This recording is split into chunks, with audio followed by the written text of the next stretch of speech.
future. Praise the Lord! So, mga kapatid, kung titingnan natin, ito po ay, ang part 4 mga kapatid ay, kung papansinin natin mga kapatid, kung paano ang Diyos na kumilos sa ating nakaraan, sa ating kahinaan at kalakasan, ay nandito mga kapatid sa pang-apat na bahagi ng ating pong lesson, which is going forward, ay nandito ang totoong labanan. Dahil kung titingnan natin mga kapatid, ay dito sa ating lesson mga kapatid. So, pulling the corners together, we've talked about how God uses our past behind us, our strength, which is our right hand, and then our weaknesses, which is our left hand. Now we look the final corner, which is going forward and our future. Praise the Lord. So, sa number one sa ating notes mga kapatid, humanity's fascination with the future. Humanity's fascination with the future. So throughout history, humans have been deeply curious and often anxious about what lies ahead.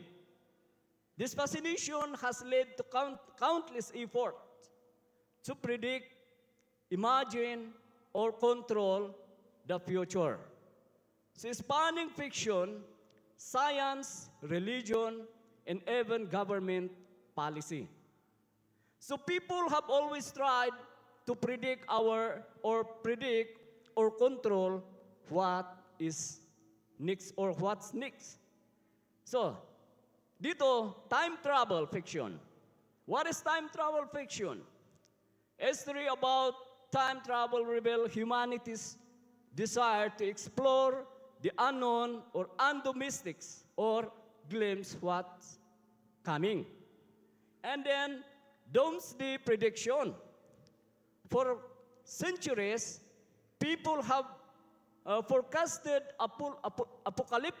apocalyptic events, natural disasters, divine retribution, or cosmic catastrophe. And then, yung pangatlo ay the Y2K panic. Sinong makaalala dito? Diba? Maalala natin mga kapatid. Ang sabi dito mga kapatid that as the year 2000 approached, fears mounted that computer systems worldwide would fail due to a programming shortcut that used only 2 digits to represent the year. So people worried planes would crash, banks would lose data, and global infrastructure would collapse. While the crisis was largely averted thanks to widespread update. And then, this is the Y2K, what we call panic. So kung titingnan natin mga kapatid, these are all human efforts. And these human efforts mga kapatid, but all human efforts fail where God only has the true knowledge. Praise the Lord! Palakpakan natin ang Panginoon. So yun, lahat ng tinatawag na kaalaman ng tao, mga kapatid, ay bumagsak. Ngunit, ang ating Panginoon ay nananatili dahil siya lang po ang mayroong kaalaman at karunungan sa lahat ng nangyayari at mangyayari sa ating buhay.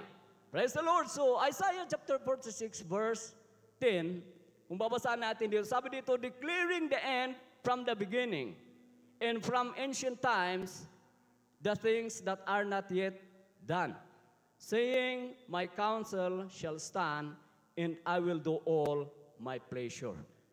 Yun po ang sabi ng ating Panginoon. Praise the Lord! So, how great our God is. Dakilang ating Diyos na ating pinaglilingkuran. Praise the Lord! So sa atin pong paglalakbay sa ating paghakbang patungong unahan, mga kapatid, praise God, ay kailangan natin ang tunay na pagtitiwala sa ating Panginoon. So, going forward means trusting God with your future. Pagtitiwala natin sa Diyos para sa ating kinabukasan. Okay. So, number 2. Bilisan natin dahil mabilis yung oras. Number 2, the Bible prophecy in our place in it. Okay, so the Bible tells us of future global events such as 1, the return of Jesus Christ. 2, the rapture of the church. Yun po yung pinakahihintay natin. And then, 3, judgment and restoration. This will surely come to pass. Ito yung talagang mangyayari. Hindi natin alam kung kailan, pero talagang mangyayari at mangyayari. Because this is not a human prediction. This is from the Bible, from the Word of God. So alam natin na ang salita ng Panginoon ay totoo, mangyayari at mangyayari. Okay. So, sa 1 Corinthians or 1 Thessalonians chapter 4 verse 16, 17, for the Lord himself shall descend from heaven with a shout, then we which are alive and remain shall be caught up together with them in the clouds to meet the Lord in the air. Speaking about the rapture of the church.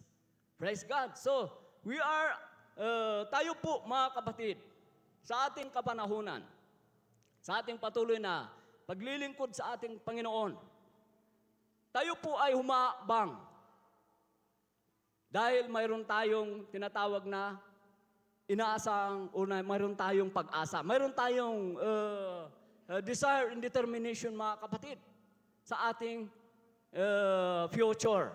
Okay. So, ang number 3, God's will for me personally. Ano yung kalooban na Diyos sa atin, mga kapatid? So, God doesn't usually give us the whole picture of our individual futures. Why? Because, sabi sa 2 Corinthians chapter 5 verse 7, anong sabi doon? For we walk by faith and not by sight. So, hindi ibinigay ng Diyos ang, anong tawag doon? Anong serbi? Yung pananampalataya natin, mga kapatid, kung ibinigay ng Diyos yung talagang details na susundan natin. Hindi na natin magagamit yung pananampalataya natin dahil nandun na yung araw, pakaliwa, pakanan na araw. Lahat yung gagawin natin. Sumatalino ang Diyos. Dahil kailangan natin magtiwala sa ating Diyos. So sa ating pag-move forward, mga kapatid, ay we need to trust in God. Kailangan magtiwala tayo sa ating Panginoon. Hallelujah. So this how Abraham exercised his faith. He did not look ahead in a literal or worldly sense like Lot did. But instead, he searched for the place of promise by faith. So he gives us enough strength to take the next step. So God has given us the strength to take the next step. Not the entire roadmap. Yon. Hindi yung entire roadmap, mga kapatid, ang ibinigay ng ating Panginoon. But He give us the strength. He give us the what we call ability, mga kapatid, to take our next steps going forward. Hallelujah. So despite of our weakness, mga kapatid, despite of our trials behind us, dahil yun po ay plano ng Diyos yun. Dahil kung wala yung mga yun, ay hindi po tayo makakapag-move on forward. Hindi tayo makakahakbang paharap, mga kapatid, kung wala po yung mga yung mga experiences natin na yon. Dahil yan po ang ating kalakasan. Praise God to move forward. Okay, so palakpakan natin ang Panginoon. Proverbs chapter 3 verse 5 and 6, ito po ay very popular verse mga kapatid. So trust in the Lord with all thine heart, and lean not unto thine own understanding. In all thy ways acknowledge Him, and He shall direct thy path. Woo! Hallelujah! So, trust in the Lord. So while we're moving forward, mga kapatid, we need to trust in God. We are not guided by our own knowledge. Hindi po yung kaalaman natin, mga kapatid. Maaring may mga plano tayo, may mga plano tayo, mayroon tayong desire, mga kapatid, pero hindi po yun yung mayroong kaalaman para tayo po ay ma-guide. Kundi, we are being guided by the Word of God. So we need to trust in the Lord as we are going forward or as we move forward. So, thy word is a lamp unto my path, unto my feet, and a lamp unto my path. That is in Psalm chapter 119 and 105. So we are guided by the word of God.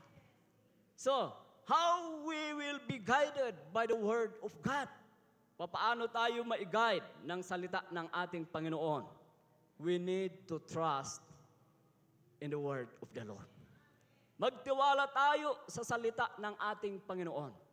Dahil imposibleng ikaw ay marong tiwala sa Diyos kung hindi ka sumasampalataya sa salita ng Panginoon. Diba? Kung hindi ka naniniwala sa salita ng Diyos. Marami po sa ating kapanahunan, naririnig natin kung tatanungin mo, kilala mo ba ang Panginoon? Naniniwala ka ba sa Diyos? Ay, oo naman. Pero papaano? Sa anong paraan, mga kapatid? Without the Word of God, we cannot surely, mga kapatid, makakamove forward. So, kailangan natin ang salita ng ating Panginoon. Okay, so, ang number 4 sa ating notes, the seeds of the future are in the soil of today. So, there are two things here, mga kapatid. The seeds and the soil. So, as a farmer, mga kapatid, ay hindi po basta-bastang maghasik. Kailangan po nating tingnan yung magandang lupa, yung classification ng lupa. Diba? Hindi yung ikaw ay maghasik, tas bahala na dyan. Ihasik mo yung butil, itatapon mo dyan, at bahala ng tutubo, mga kapatid. Hindi. So, what you are doing right now is shaping you or shaping who you will be tomorrow. So ito po, mga kapatid, kung ano po ang ating ginagawa, kung ano yung ginawa mo kahapon, yun na yun ngayon. Diba? So when you prayed yesterday, anong mangyayari ngayon? Masaya ka. Dahil ikaw nag-pray, victorious ka. Pero kung minsan, experience natin yun eh. Kung minsan nabibigla tayo, mga kapatid. Dahil akala natin, ayos na ang lahat. Sige, paggising natin, sugod na kaagad. Mamaya, bakit ganito ang nangyari? Ay, nakalimutan mo yung kahapon eh. So, anong ginagawa natin? Ngayon, anong gagawin natin ngayon? Ay yan po yung magre-reveal kinabukasan natin. Praise the Lord. Hallelujah. So, not all seeds produce good products. Hindi lahat ng binhi ay magbubunga ng magandang produkto. Sa mga farmers ngayon, alam niyo mga kapatid, medyo bumalik uli ako sa farming. At akala ko, katulad ng dati, back 2002, ilang taon nang nakaraan, last na nag-farming ako. So, akala ko, ngayon ay ganyan din. Basta bibili ka ng binhi, magtatanim ka. Hindi pala, maraming pagbabago rin ngayon. May mga klase na binhi na kailangan mong bilhin dahil sa lugar. Halimbawa doon sa Kibungan, hindi lahat ng binhi ay magandang doon. Pwede mong itanim. Halimbawa dito naman sa Santo Tomas, sa mga farmers dito, iba rin pala. Kaya, bakit kaya? So sabi ko nga, sabi ng ating notes, ay hindi lahat ng binhi ay magpuproduce ng magandang ani, mga kapatid. So we need to choose the right seeds. So, but who am I? Sabi dito, my eternity and the kind of person I will be, even when the unexpected happen, is all determined by what I am doing in the right now. So, ganun mga kapatid. Kailangan alamin natin, kailangan piliin natin kung ano ba ang magandang itatanim natin ngayon. Para kinabukasan ay mayroon tayong magandang aanihin. Praise the Lord. So, ano yung mga binhi, mga kapatid? Okay, mamaya. Tingnan natin dito sa Galatians chapter 6, verse 7 to 9. Sabi dito, be not deceived, God is not mocked. For whatsoever a man soweth, that shall he also reap. For that soweth to his flesh shall of his flesh reap corruption. Tandaan natin. But he that soweth to his flesh, yung nagtatanim sa laman ay mag-aani ng corruption. And then, tuloy natin. But he that soweth to the Spirit shall of the Spirit reap life everlasting. So yun mga kapatid, dalawa. Kailangan maghasik tayo ng tamang butil mga kapatid. Dahil may corruption at mayroong buhay na walang hanggan. Siyempre, pipiliin natin yung buhay na walang hanggan. Pero, kailangan unang-una, alamin natin kung ano yung dapat nating itanim. Dahil, hindi po lahat ng binhi ay magdudulot ng magandang ani. Okay, so ganun mga kapatid. And then number 5, what is in your bag? Okay, so sabihin mo nga sa katabi mo, what is in your bag? Or what is in your seed bag? Amen. So, what is in our seed bag? So, hindi ito yung tinatawag na supot ministry,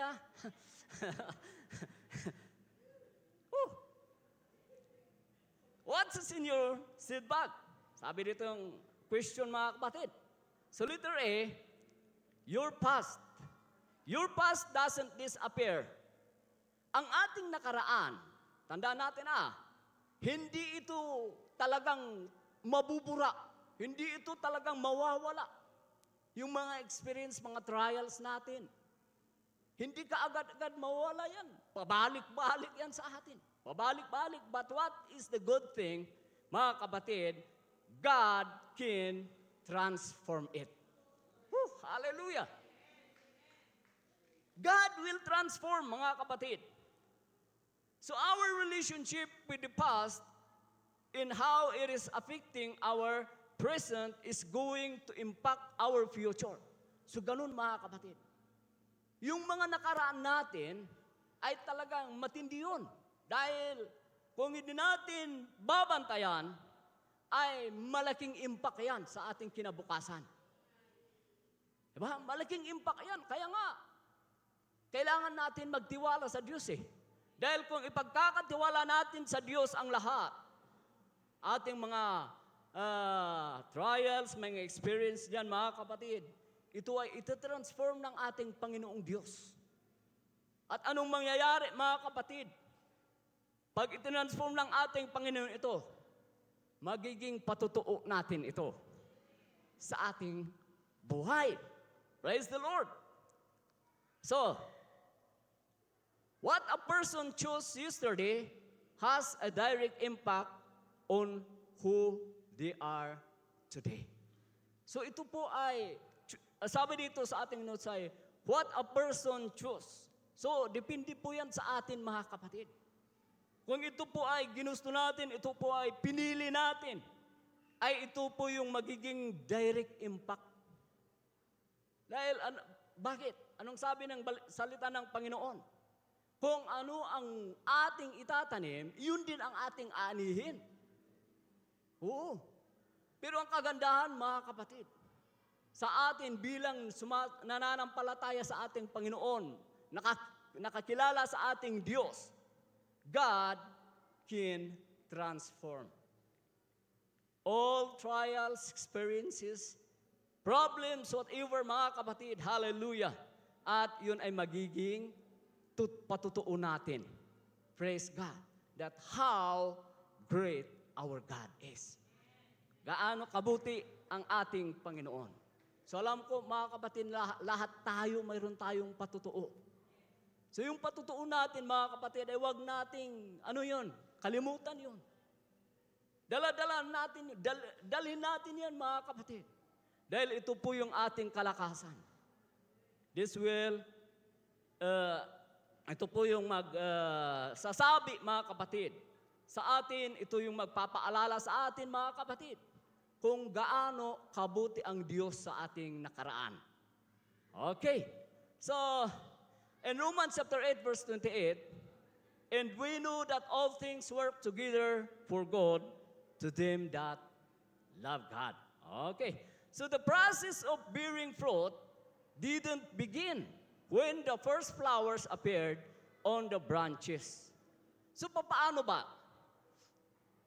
How was the process of bearing fruit? Paano ba yung talagang proseso ng isang puno na mag-produce ng bunga?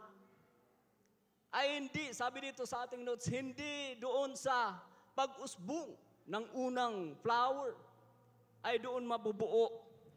Doon yung proseso. Kundi sabi dito, mga kapatid, but when the seed for the tree was first planted. Sa pagtanim pa lang, doon sa butil, mga kapatid, nandoon na yung proseso. The process begins when the seed will be planted, mga kapatid. It's not when the flower first began. So ganun, mga kapatid. So what was meant to destroy you can become part of your testimony. Yon, mga kapatid. Hallelujah.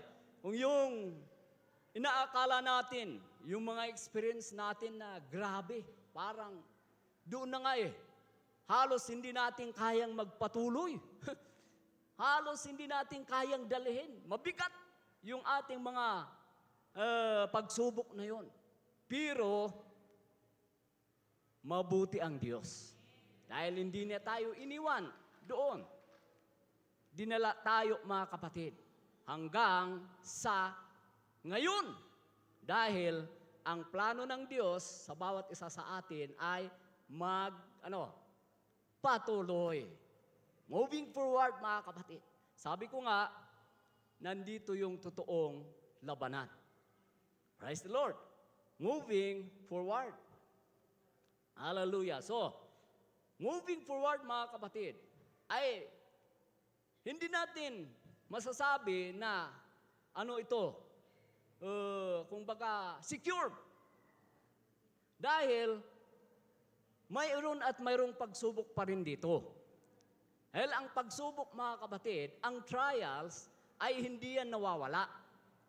Naroon at naroon yan, mga kapatid. Habang tayo ay nagpapatuloy, habang patungo sa kinabukasan, mga kapatid, ay nandun pa rin ang trials, nandun pa rin ang pagsubok, nandun pa rin yung tinatawag na roadblocks, mga kapatid.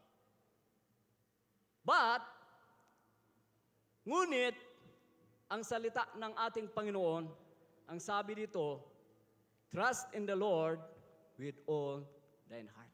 So magtiwala tayo sa Panginoon. At ang Panginoon, siya yung bahala. Okay, siya yung bahala dyan sa lahat. Okay, so, next, yung pangalawa, mga kapatid, ay your strength. Yung isang bagay na nasa ating seedbag, mga kapatid, ay our what? Past. And then, your strength.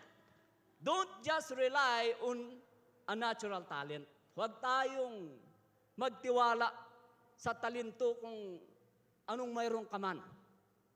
Kundi, we need it to surrender to God. Kailangan ano natin ito. Pagkatiwala natin sa Diyos, i-surrender natin sa Panginoon. So this is the seed you carry with confidence. Ito yung binhi, mga kapatid, na kailangan natin dalhin with confidence. So let Him shape your character today and glorify Himself through your future.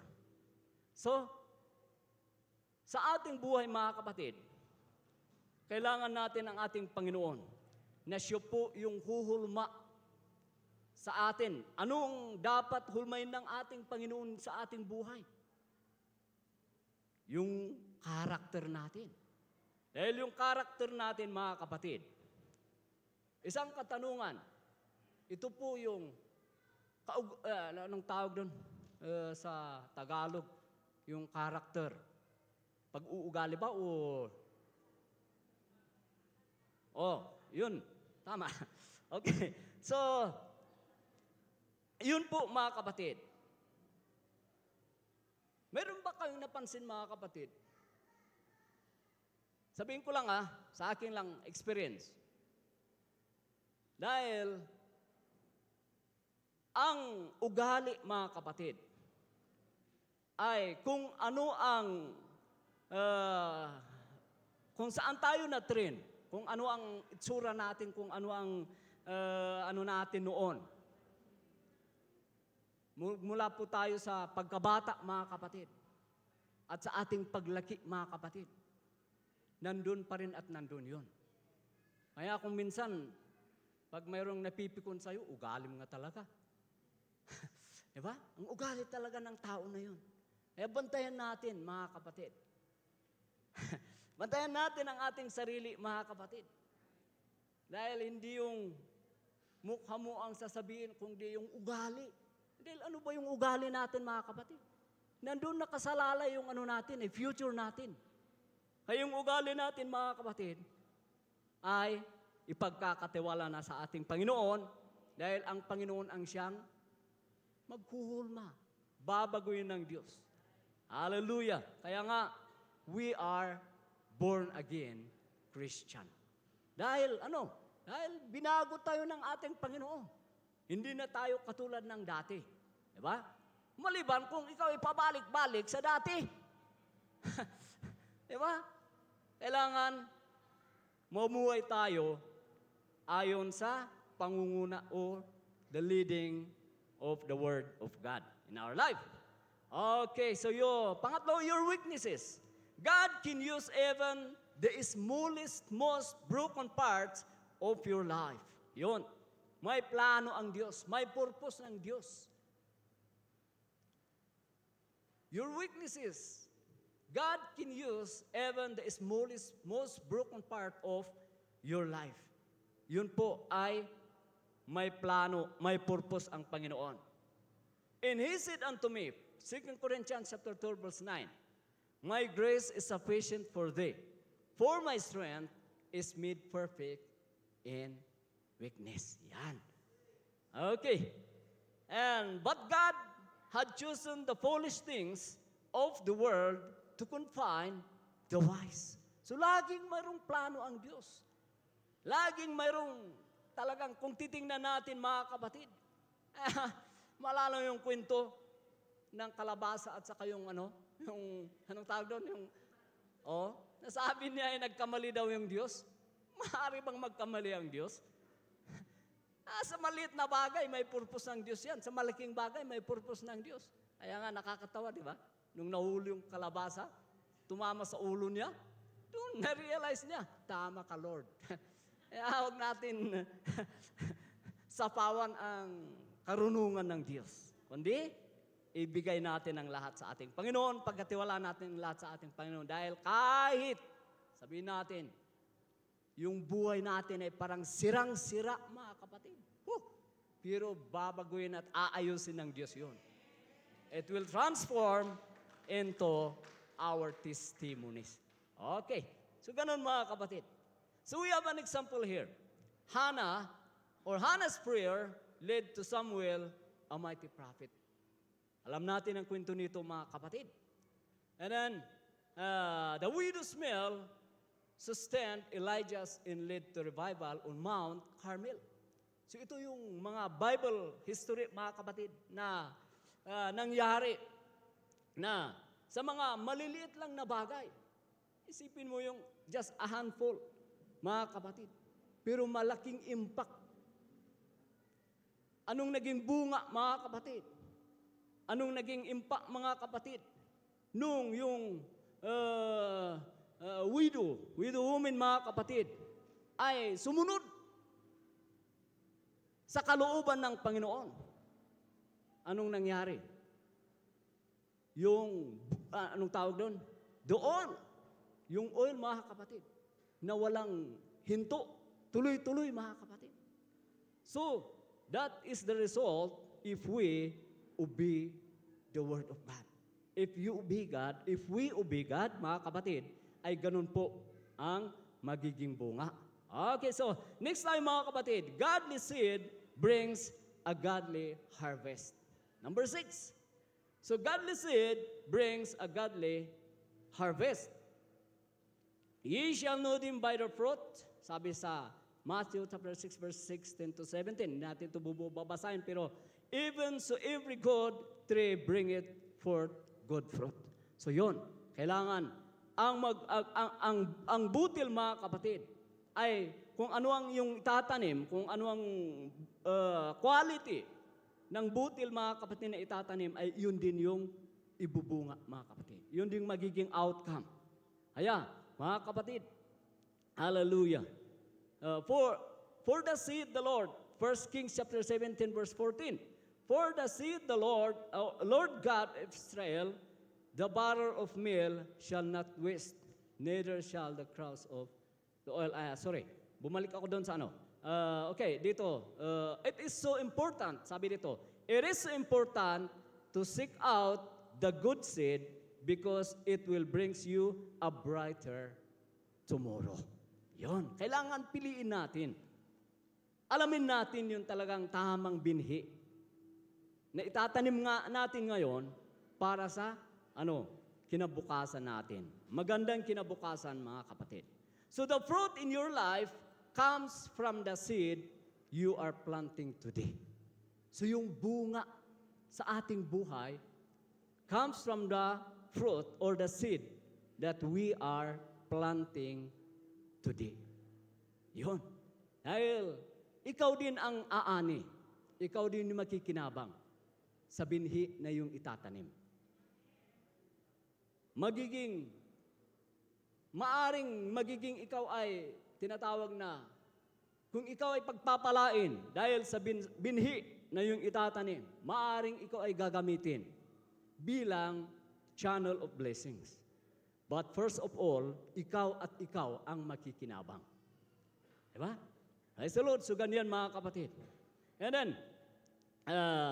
in the book of Hosea, chapter 10, verse 12, sow to yourselves in righteousness, reap in mercy. Yon. Kailangan maghasik tayo, mga kapatid, ng tamang paghahasik para tayo ay aani at para sa ating kinabukasan. And lastly, number 7, if I obey God today, I can predict my future. Wow. If I obey God today, I can predict my future. How? Not in worldly details, but in spiritual certainties. Doon sa nabasa natin kanina, Galatians chapter 6, verse 7 to 10, mga kapatid, ay nandun yun. Nasabi doon, For he that soweth in the flesh shall reap corruption, but he that soweth in the Spirit shall reap life everlasting. So nandun yung dalawang klase, dalawang uri mga kapatid, ng binhi na ating itatanim, na ating pipiliin kung ano ang nais natin para sa ating kinabukasan. Hindi. Ang sabi dito, if I obey God today, I can predict my future. Not in worldly details. Hindi sa makamundong pamamaraan o sa makamundong kaalaman o kaya kundi sa spiritual certainties, mga kapatid. Praise the Lord. So Jesus, and what will happen?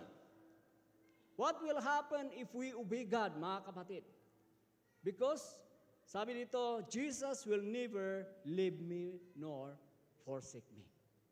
That is how, if we obey God, we can predict our future. Malalaman, maano natin mga kapatid.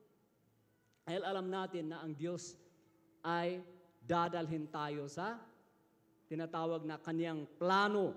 Kaya nga doon sa key verse natin mga kapatid, na, but He knoweth the path that I am going.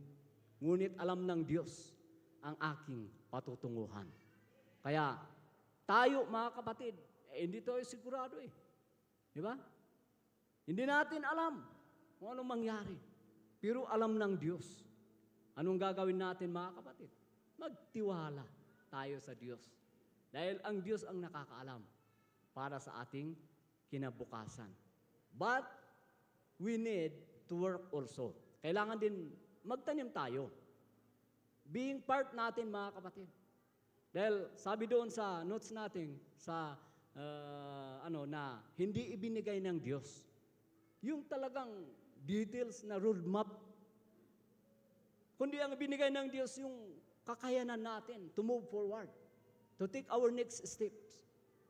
In order for us, mga kapatid, dahil mayroon tayong pananampalataya. So yung pananampalataya natin, mga kapatid, yun po ang binhi, mga kapatid, na atin pong dadalhin. And then, He will be with me in trials. Sabi dito, Isaiah 43 verse 2, when thou passest through the waters, I will be with thee. Wow! Yun, pangako ng Diyos yun, mga kapatid. And then, I will have joy. 1 Peter chapter 1 verse 8, yet believing ye rejoice with joy unspeakable in full of glory. Okay. So then, I will have peace. Sa Diyos natin matatagpuan ang totoong kapayapaan. And the peace of God which passeth all understanding. Philippians chapter 4 verse 7. And then, He is coming back for me. Ito mga kapatid. Hallelujah. Ito yung mga, kumbaga, mangyayari mga kapatid. Ito yung mga makikita natin. Ito yung magiging bunga mga kapatid. Kung tayo ay, magtitiwala sa ating Panginoon. Praise the Lord. So I will come again and receive you unto myself. Sabi ng ating Panginoon, ako ay paparito at ikaw ay aking, kukunin. Tatanggapin. Praise God. So lahat ito, mga kapatid, ito ay bunga ng ating pagtitiwala sa ating Panginoon. So ang Diyos ang nangako, siya rin ang gagawa sa kanyang mga pangako.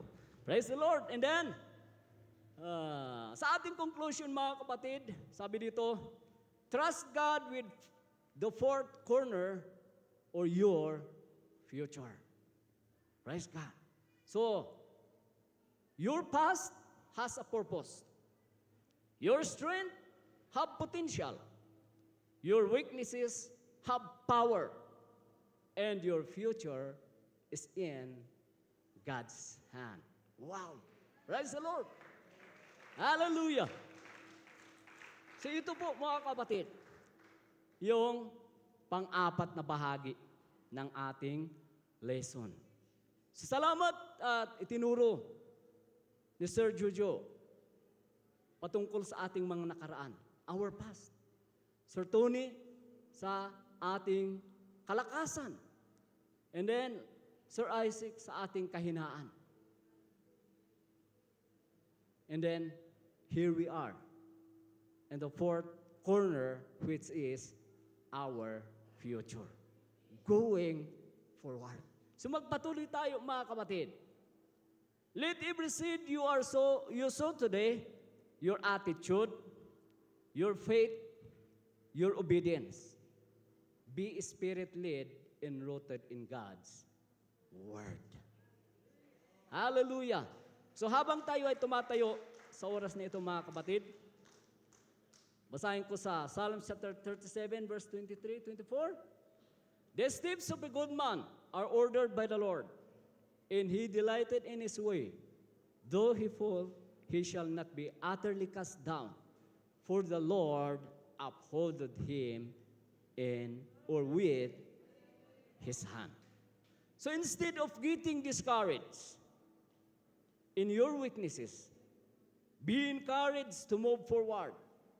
Prepare your soil, sow your seed for you to have a fruitful morning.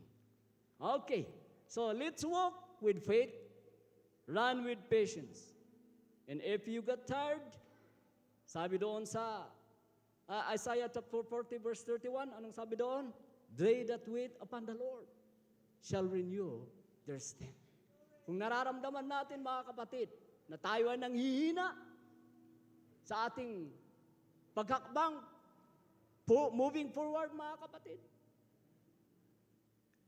we need to renew our strength in the Lord. Hallelujah! Praise the Lord! Palakpakan natin ang Panginoon. Praise God! Praise God! Hallelujah! Maraming salamat, dakilang Diyos, muli sa amin pong napag-aralan. Tunay nga, Panginoon, na sa aming mga sarili, Panginoong Diyos, ay may mga plano, may mga purpose kami, Panginoon, may mga desire kami, Panginoong Diyos. Ngunit alam namin, Panginoon, na ang kalaman ng tao ay may hangganan. Ang kaalaman ng tao, ang karunungan ng tao ay babagsak. Ngunit ang iyong karunungan, Panginoong Diyos, nandoon kami nagtitiwala, Panginoon, dahil alam namin, Panginoon, do may trials na darating sa aming buhay, may kahinaan sa aming buhay, Panginoon.